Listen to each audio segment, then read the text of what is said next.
เริ่มแค่การเปลี่ยนขึ้นมาCA มันย่อมาจาก connection เนาะ CA connection หมายถึงที่ติดต่อกับฐานข้อมูลด้วยกำหนดเส้นทางติดต่อฐานข้อมูลเพราะว่าอยู่นะ SQL Server เขามี database หลายตัวเป็นบ่ล่ะเขาจะกำหนดว่าเขาติดต่อกับ database ตัวได้อาจารย์จะเป็น SQL connection นะมาแล้วเนาะอาจารย์ทีมแต่ SQL con มาแล้วอาจารย์กดแท็บไปเนี่ยว่ามันได้วิธีเขียนเด้ออาจารย์ใช้ไม่ดีเหรอ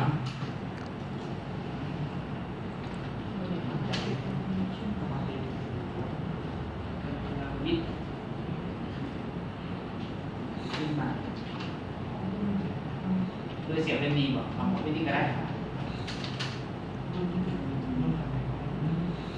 ใส่เป็นนิวของเราที่มันต้องมีนิวนี่มันขึ้นมาแล้วก็ผมขอแดนตรงรอดแล้วนี่ด้านมันก็เลยด้านเนี้ยด้าน connection string เท่ากับใส่ดับปุ่มๆแบบนี้อาจารย์จะเอาเส้นทางมาใส่ถ้าเราจื้อเส้นทางมาแล้วเขียนเลยเดี๋ยวอาจารย์จะพาไปก๊อปเอาเส้นทางมาใส่เส้นทางในการติดต่อข้อมูลท่านข้อมูลอาจารย์อยู่นี่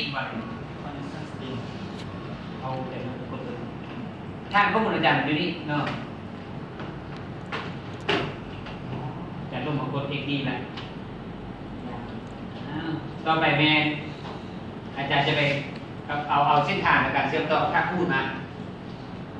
เป็นยังไงแม่เข้าตัวนี้อาจารย์เข้าทูเอาXD จัด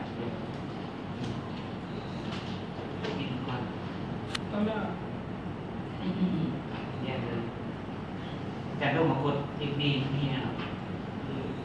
เข้ามาเริ่มดีๆมาเนาะเอาเข้าใช้เข้าทูลก่อนแล้วไป connect to data base เห็นบ่connect to data base ยุคคันท่าผมขึ้นหน้านี้มาไหมมันจะขึ้นหน้านี้มาเอาเดี๋ยว SQL Server เนาะแนวโคดโอเคก็อยู่บนนี้มันมีนะอยู่บนนี้มันจะมีซอฟต์แวร์หนึ่งเป็นแบบ ODB อันนี้เป็นแบบเก่าการที่ซอฟต์แวร์รูปมันจะสร้างกว่าแบบนั้น SQL Server เราใช้ตัวนี้เลยเอาเป็น default มาเลยอาจารย์เลือกเอา SQL Server เราคนไหนเอากดโอเค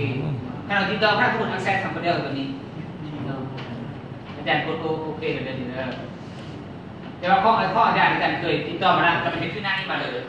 มันจะขึ้นหน้าเมื่อกี้นี้อันนี้เป็นเซิร์ฟเวอร์เนมเราเซิร์ฟเวอร์เนมเราอยู่ใช้นี่ SQL Server เรานี่เห็นป่ะอาจารย์คนนี้ก็ได้ดีกันจะพูดเซิร์ฟเวอร์เนมกดอันน่ะล็อกอินเข้ามานี่ปึ๊บเห็นป่ะเวลาล็อกอินเข้ามาขึ้นนี่มันจะมีว่าเซิร์ฟเวอร์นี่อาจารย์กด copy เลยนี่ Ctrl C ก็เอาไปได้เนาะไปใช้วันนี้กลับมาหาอยู่บนบีคนโดนบีใช่ไหมอ่ะกันจื้อเกลียดเอาเลยอันนี้อาจารย์ก็ไปฉีดเป็นกล่องอันนี้เป็นเซิร์ฟเวอร์นี้ครับบนนี้ต่อไปเอาไปเลือกเอา database นี่มันเลือกเอาอยู่บนแต่คนนี้เพื่อมันจะมีดิสเข้ามาให้เลือกอาจารย์สอนไล่เขาสอนไล่ของเฮียแล้วมันมีได้databaseเรียกข้อหาแมงตัวนี้เป็นบ่นั่นมาละอย่างสร้างสื่อระดับนะสร้างสื่อไม่ต้องอาจารย์ซื้อตัวนั้นก็เป็นซื้อตัวนั้นเลยอาจารย์ขอบซื้อตัวนี้ก็ขอบซื้ออันอื่นที่นี่วะบริหารเราเข้าอาจารย์เริ่มคืนได้เข้ามาที่SQL Serverอันนี้ซื้อเป็นตัวนี้อาจารย์ไม่ได้กดอาจารย์ไม่ได้อันนั้นมาอาจารย์การแก้อาจารย์กดตัวนี้เนาะคอนเนคมันดีเพื่อนหน้าคอนเนคก็พี่เอาใช่ไหมคอนโทรลซีบิ๊กแมนก็ดีเขาคืนได้ดีเด้อแต่บอกให้นี่ก่อนแล้วมาในคอนเนค รียก Data แต่ละอย่างของเรา แล้วจะเป็นอาจารย์จะซื้อแมนตัวนี้เนาะพวกเจ้าสร้างจะซื้อยังเอาตัวนั้นทำต่างค่อยเราเรียกมันชื่ออาจารย์เอาตัวนี้เด้อนี่เด้อกดนี้กด test มันก็ได้ว่ามันติดต่อได้บ่นี่แต่ชื่อลองทดสอบ test connection กดปึ๊บโอ้นี่มันบอกว่าอย่างนี้ติดต่อสำเร็จแล้วเห็นบ่ต้องกดโอเคกด advance นี่เช็คทางมันจะอยู่นี่ที่บ่ล่ะอาจารย์ให้นี่ตัวนี้แหละเนาะวันนี้อาจารย์เสด็จเอาเลยนี่กดมาล้างไปเลยอ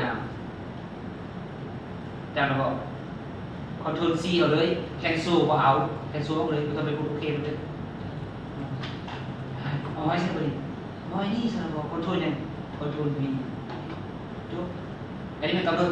เส้นทางในการติดต่อกับทางคอใส่โถ